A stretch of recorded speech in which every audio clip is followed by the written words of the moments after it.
how are you? Good to see you. I don't think so. The international order is more based on common sense.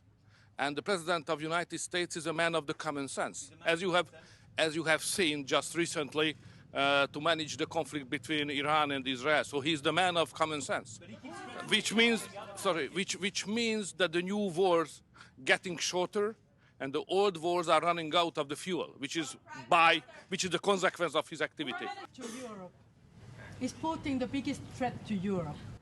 Losing the competitiveness. That's the real threat, not the real threat is not security-wise, it's economic and losing our competitiveness on the global trade. That's our problem. Do you leadership towards NATO? Sorry? What do you think of Donald Trump's leadership? Welcome back. Do you expect that Russia will be mentioned as a threat or an adversary in a final statement after the summit? It's all, I think Russia is not strong enough to represent a real threat to us. We are far stronger. You like it? NATO has no business in Ukraine.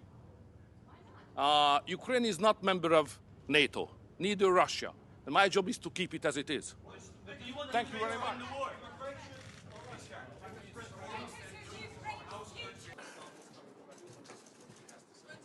Good morning, everyone. Let me just begin by... I think we're witnessing a change in the world order. It's very similar to the moment that we witnessed after World War I, World War II, and the Cold War. And of course, after World War I, we got it wrong.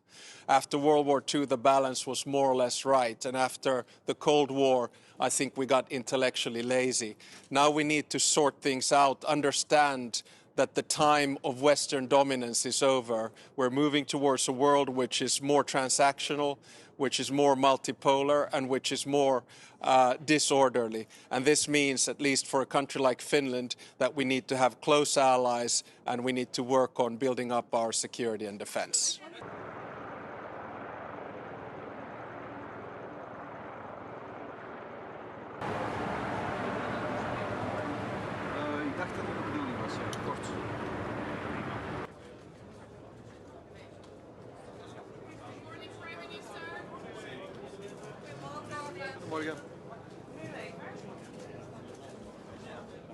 I understand, of course, the budgetary problems that my Spanish colleague has, because I have exactly the same problems. We're almost in the same situation.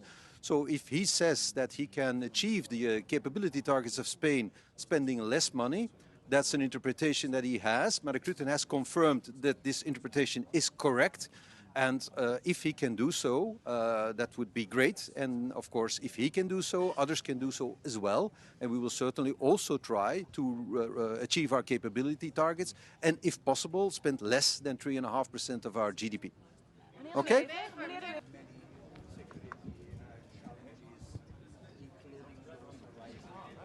Dzień dobry, witam Państwa bardzo serdecznie.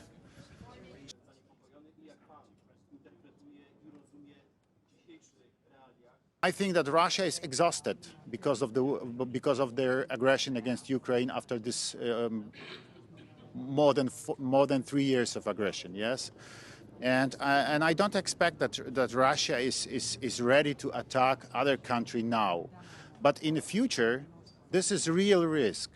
So we have to prepare ourselves. We have to increase our defense, our spendings on defense, because it's absolutely necessary for our security and for a future. Mr. President.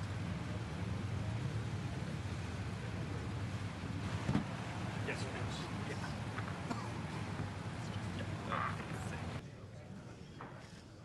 Hello, good morning. Good morning, Mr. Prime Minister. Give me a second. Let me say that, as I told before, we are currently above 3%. So we have a plan to spend more than 25 billion over the next 12 years.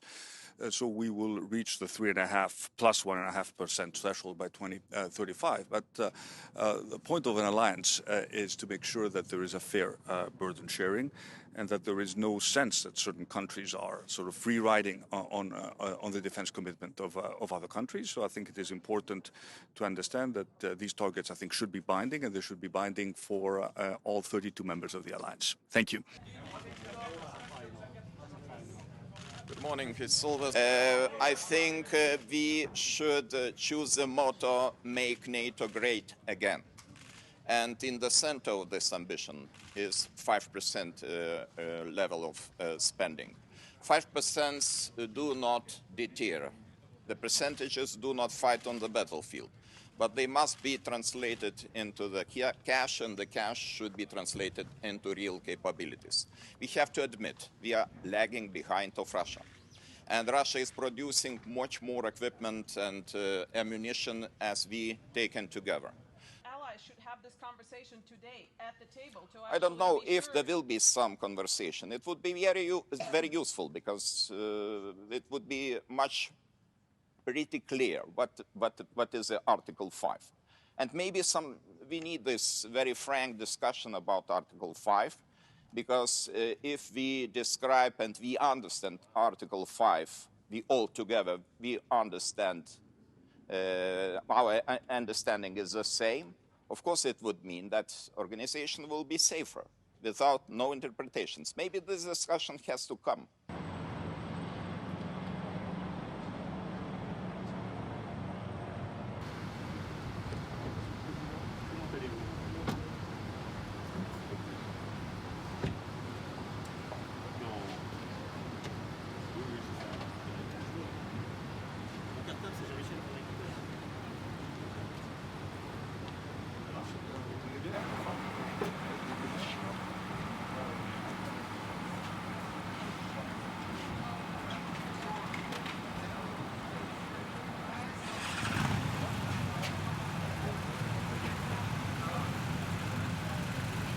Vous allez bien?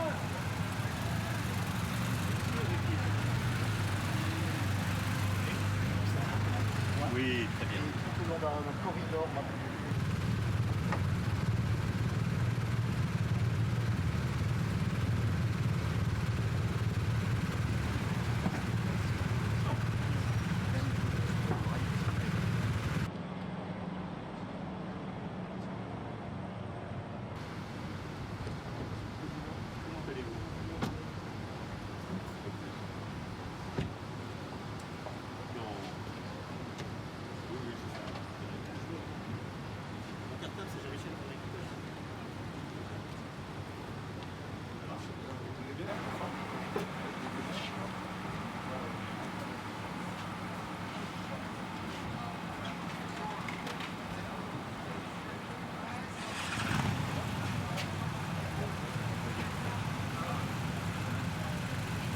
Vous allez bien?